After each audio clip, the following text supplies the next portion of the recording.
వామ్మో ఇన్నొద్దులు మనం సర్కార్ సొమ్మును ఒకరు దోసుకోంగా ఇద్దరు దోసుకోంగా చూసినాము కానీ గీడో తాన వేల మందే ఉన్నారు లో ఇది కుద్దు సర్కార్ పెద్ద లీడర్ చెప్తున్న మాటనే ఇక మొత్తం ఎంతమంది ఉన్నది ఎంత లూటీ చేస్తాండ్రు నెలకెంత సంవత్సరానికి ఎంత అని ఇట్లా లెక్కలు కట్టి మరీ చెప్తుండు ఏడైంది ఎవరి గురించి అయింది ఎవరి గురించి మాట్లాడుతుంది అని అనుకుంటురా చూసేర్రి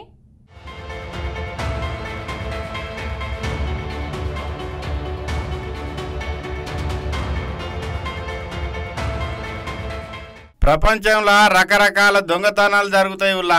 ఇక ఈ దొంగతనం జరిగినప్పుడు పట్టుకున్నోళ్లను మంచి రివార్డు అవార్డులు ప్రకటిస్తారు పోలీస్ డిపార్ట్మెంట్ వాళ్ళు ఒక పోలీసు వాళ్ళే కాకుండా సాధారణ ప్రజలు కూడా అప్పుడప్పుడు సమాజంలో ప్రతి పౌరుడు కూడా యూనిఫామ్ వేసుకొని పోలీసు లెక్కనే ఉండాలని చెప్పి చాకచక్యంగా వివరించి కొన్ని దొంగతనాలు దొరకబడతారులా ఇక గసొంటి పౌరులకు కూడా ప్రత్యేకంగా అవార్డులు ఇచ్చి మెచ్చుకుంటారు ప్రజలందరికీ ఇట్లనే స్వచ్ఛందంగా అన్యాయాలు అక్రమాలు జరగకుండా ముందుకొచ్చి కనిపెట్టాలని చెప్పి అయితే గట్లనే Andhra Pradesh assembly speaker Ayyanna Patrudu sir కూడా ఒకటే రకమైన కేసుల రాష్ట్రంలో ఏకంగా 3,20,000 మందిని దొరకబట్టిండుల దొంగలను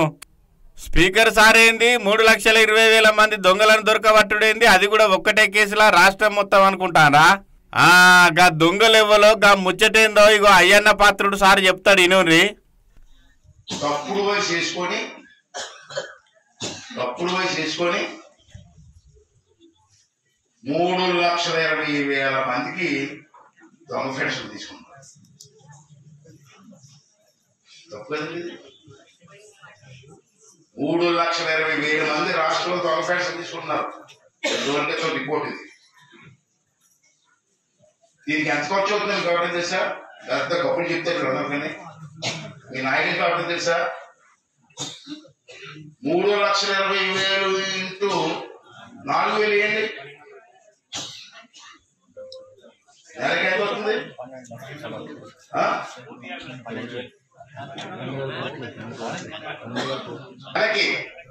విన్నారు కదా గది అన్నట్టు ముచ్చట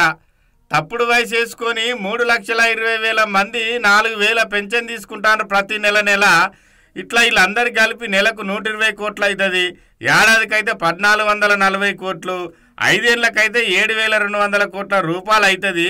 ఈ 7,200 కోట్ల రూపాయలతోని తాండవ రిజర్వాయర్ అసంటి రిజర్వాయర్లు 3 కట్టుకోవచ్చని వెనకరావచ్చిండులా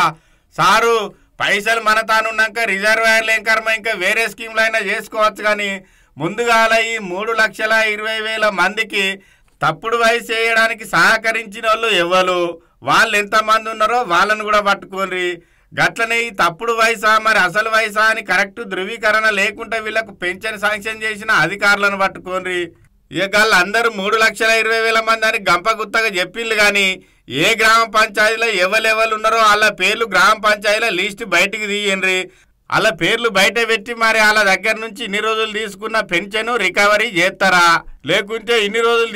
తీసుకున్నారు కానీ ఇక నుంచి వీళ్ళకి పెన్షన్ ఇచ్చేది లేదని ఆ పేర్లు లిస్టులకు వెళ్ళి తీసేస్తారా జర చెప్పున నిర్ణయం తీసుకొని 7,200 కోట్ల రూపాయలు ఏడాదికి ఆదా చేయండి సార్ అని అనటానికి ముచ్చట తెలిసిన ఆంధ్ర ప్రజానీకం నెలకి ఈ తప్పుడు పెన్షన్ తీసుకున్న వారికి దొంగ పెన్షన్ అంటాను దొంగతనం తీసుకుని దొంగ ఏమంటావే వారికి నెలకి 120 కోట్లు ఇస్తారు అందరికి కాదు ఈ దొంగలు నెలకి మరి సంవత్సరానికి అంత ఏంటి 1,440 కోట్లు సంవత్సరానికి 5 సంవత్సరాలకి ఎంత అయింది 5 సంవత్సరాలు ప్రభుత్వం ఇవ్వాలి కదా